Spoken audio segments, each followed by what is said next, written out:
Hey guys, it's me Lucifer और स्वागत है आप सबका हमारे चैनल कॉमिक यूनिवर्स पे। और आज मैं लाया हूँ किंग इन ब्लैक के वेनम इशू नंबर 32।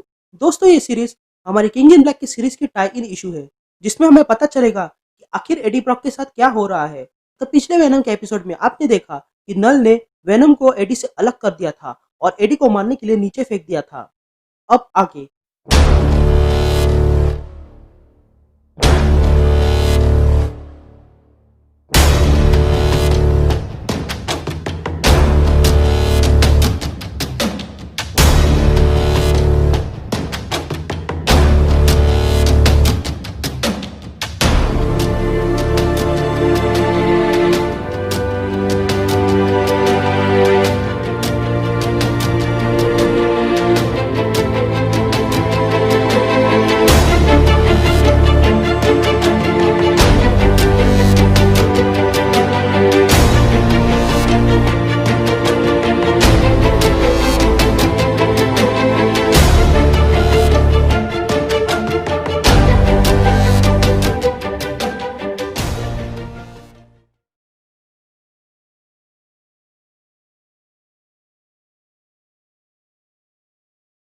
कहानी की शुरुआत में हम देखते हैं कि एडी आके जोर से एक कार पर गिरता है, लेकिन उसकी आत्मा उसके शरीर से अलग हो जाती है और एक अलग आयाम में पहुंच जाती है।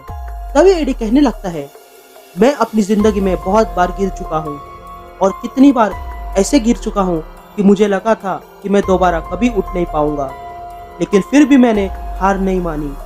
मैं हमेशा कोई ना कोई रास्ता ढूंढ ही लेता था ऊपर उठने का, पर अब ऐसा लग रहा है कि मैं गिरते जा रहा हूँ और यहाँ गिरने का कोई अंत नहीं है।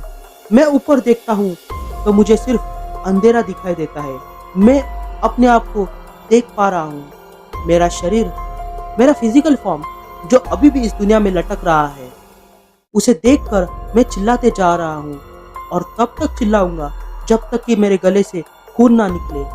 लेकिन अफसोस, यहाँ कोई सुनने वाला भी नहीं है। एडी और नीचे गिरते हुए कहता है, मैं यहाँ पहले भी आ चुका हूँ, पहले भी यहाँ फंसा था, लेकिन ऐसे नहीं।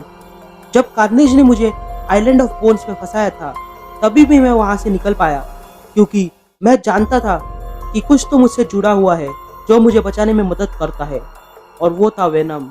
दोस्तों, यहाँ पर एडी जिस आइलैंड की बात कर रहा है वो दरअसल में वेनम आइलैंड का रेफरेंस है, जो कि एक कॉमिक सीरीज है। तभी एडी को किसी की आवाज सुनाई देती है जो एडी से कहती है, जागो एडी। जिस पर एडी कहता है, कौन बोल रहा है? तभी वो शख्स एडी से कहता है, नल के नन्हे शागिर्द आ रहे हैं तुम्हें ले जाने, लेकिन मैं तुम्हें यहाँ से बाहर निकाल सकता हूँ, पर इससे तुम्हें बहुत बड़ी तकलीफ होगी। और ये कहते ही एडी को बहुत तकलीफ होती है और एडी जोर से चिल्ला उठता है। तभी वो शख्स एडी से कहता है, ये करो या मरो की हालत है, तुम्हें अपना ध्यान एकत्रित करना होगा। जिस पर एडी कहता है, लेकिन करना क्या है? जिस पर वो शख्स कहता है, तुम्हें गिरने से रोकना होगा। तभी एडी कहता है, मैं कुछ समझ नहीं पाया। जिस पर वो शख्स कहता है, तुम अब हाइव का हिस्सा हो और तुम उसे ऐसे ही जाने नहीं दोगे, लेकिन पहली बात तो ये है कि तुम गिरने से खुद को कैसे रोकोगे? वो ऐसे कि तुम्हें खुद पर भरोसा करना होगा। ये कहते ही एडी खुद पे भरोसा करके पूरी ताकत लगाता है और अगले ही पल पूरा अंधेरा हो जाता है। फिर हम एडी को देखते हैं जो अपने पैरों पर खड़ा था, और तभी कोई उसके सामने आ जाता है, और वो शख्स कोई और नहीं, टाइनोसोरस रेक्स था, जो एडी की तरफ हाथ बढ़ाता है और कहता है, चलो उठो, हमें और भी काम करने हैं। एडी आसपास देखता है कि वो वही खड़ा था जहाँ पर नल ने तबाही मचाई थी। तभी रेक्स एडी से कहता है कि तुम्हें अभी भी बहुत कुछ सीखना है। लेकिन तभी एडी देखता है कि एक माँ बेटी सिम्बियोट ड्रैगन से जान बचाते हुए भाग रहे थे। इसीलिए एडी रेक्स की बात न मानते हुए उन माँ बेटी को बचाने के लिए जाता है और दौड़ लगाता है। लेकिन वो देखता है कि वो उन माँ बेटी के शरीर के आर पार हो जाता है, और वे दोनों एडी को ना ही सुन पा रहे थे और ना ही देख पा रहे थे। एडी ये सब कुछ देखकर हैरान रह जाता है, और तब वो देखता है कि एक सिम्बियोट ड्रैगन आ रहा था। तभी एडी जानबूझकर उस ड्रैगन के सामने आ जाता है। ये देखकर रेक्स जोर से चिल्लाते हुए एडी से कहता है कि वो हट जाए उसके रास्ते से, लेकिन एडी नहीं मानता और वो उस ड्रैगन के मुंह की ओर दौड़ लगाता है, और अगले ही पल वो बिखर जाता है। थोड़ी देर बाद एडी दोबारा से बनने लगता है, और ये देखकर एडी भी चौंक जाता है। तभी एडी रेक्स से पूछता है, क्या हुआ था मेरे साथ? जिस पर रेक्स कहता है, वो तो सिर्फ एक वार्निंग थी, तभी एडी आसपास देखता है कि बहुत सारे लोग ऊपर लटके हुए थे।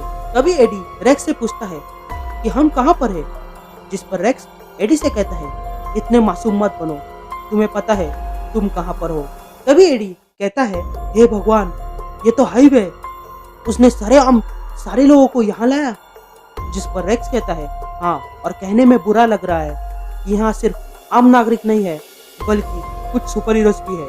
और तभी एडी देखता है कि उन लटके हुए लोगों की लाइन में captain America, vision, Cyclops, the thing, storm लटके हुए थे।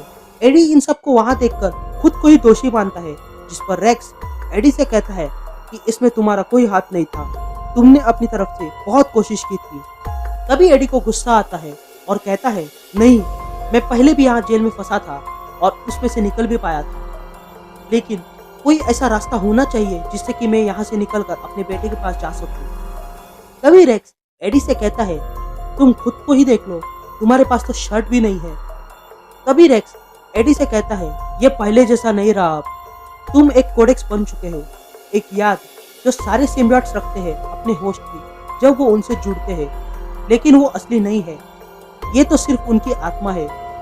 लेकिन हम लोग अलग है क्योंकि हम उनसे बच निकले। तभी एडी रेक्स से पूछता है कि हम उनकी तरह ही यहाँ फंसे हैं, लेकिन यहाँ आजाद कैसे घूम रहे हैं। जिस पर रेक्स उसे बताता है वो इसलिए क्योंकि ये सारे लोग अभी अभी सिम्बियोट से जुड़े हुए हैं, इसलिए वो कुछ नहीं कर पा रहे हैं। लेकिन बात करें हमारी, तो हम बहुत वक्त से सिम्बियोट से जुड़े हुए हैं, इसलिए हम यहाँ पर बचे हुए हैं। तभी एडी देखता है कि वो हॉस्पिटल में खड़ा था और उसके सामने उसी की बॉडी थी। ये देखकर एडी समझ जाता है कि वो मर चुका है और डिलन उसी के बॉडी पर सर रखकर रो रहा था। एडी ये देखकर सहम जाता है और डिलन के सर पर हाथ रखने की कोशिश करता है, लेकिन उसका हाथ डिलन के सर के आर पार हो जाता है। तभी रेक्स एडी के कंधे पर हाथ रखता है और कहता है एडी, मैं जानता हूँ कि तुम्हारे लिए बहुत मुश्किल है, लेकिन यहाँ खड़े रहने से कुछ नहीं होता। तभी अचानक एडी को गुस्सा आता है और वो रेक्स को पटक देता है और कहता है मैं इतनी आसानी से नहीं मर सकता हूँ, मैं अपनी तकदीर खुद लिखूंगा। तभी रेक्स एडी को शांत होने के लिए कहता है, लेकिन एडी उसे बताता है कि रेक्स ने कहा था कि वो इतने सालों से उस सिम्बियोट से जुड़े होने के कारण वो यहाँ के कुछ सिम्बियोट्स को कंट्रोल कर सकता है। इसका मतलब ये है कि तुम्हारा कनेक्शन बहुत स्ट्रांग है। जिस पर रेक्स कहता है हाँ, लेकिन फिर भी मैं बाहरी दुनिया में बदलाव नहीं कर सकता। जिस पर एडी कहता है हाँ, तुम नहीं कर सकते, लेकिन मैं कर सकता हूँ, क्योंकि मुझे वेनम से जुड़े इतने साल हो गए हैं जो शायद किसी और के हुए हो। तो इसलिए मैं सबसे पहले वेनम को ढूंढना चाहता हूँ और फिर मैं, वेनम और तुम तीनों मिलकर इस लंका का दहन करेंगे। जिस पर रेक्स हंसते हुए कहता है तुम्हारी बातों में दम है, लेकिन एक प्रॉब्लम है और वो ये है। और ये कहते ही वे दोनों के सामने नल दिखाई देता है जिसके पास वेनम था और वो भी उसके कंट्रोल में। तभी रेक्स एडी से कहता है हमें वेनम को इससे अलग करना होगा, जो कि बहुत ही मुश्किल है। तभी एडी सोचने लगता है और कहता है कि मैं ऊपर तक कैसे पहुंच पाऊंगा। जिस पर रेक्स कहता है कि तुम्हें वहां ऊपर तक पहुंचने के लिए तुम अकेले नहीं हो। जैसा कि मैंने कहा था कि यहाँ कुछ ऐसे सिम्बियोट्स हैं जो नल के दुश्मन है, और तुम तो जानते ही हो कि दुश्मन का दुश्मन दोस्त होता है। अभी से मैं तुम्हारे साथ हूँ, लेकिन अहम बात यह है कि मैं उसे ढूंढने में सफल रहा जिसे मैं ढूंढ रहा था। तभी हमें दिखाई देता है कि वहाँ पर फ्लैश थॉमसन यानी कि एजेंट एंटी वेनम आ चुका है, जो आते ही एडी से कहता है तुमसे मिलके बहुत खुशी हुई bro. Thanks a lot for watching the video. अगर आपको ये वीडियो पसंद आए तो प्लीज प्लीज प्लीज उसे लाइक जरूर कर दीजिएगा, और चैनल पे नए हो तो इसे सब्सक्राइब भी कर देना। मैं जल्दी लौटूंगा आगे की कहानी के साथ। तब तक के लिए मुझे दीजिए इजाजत, and thank you guys, love you all.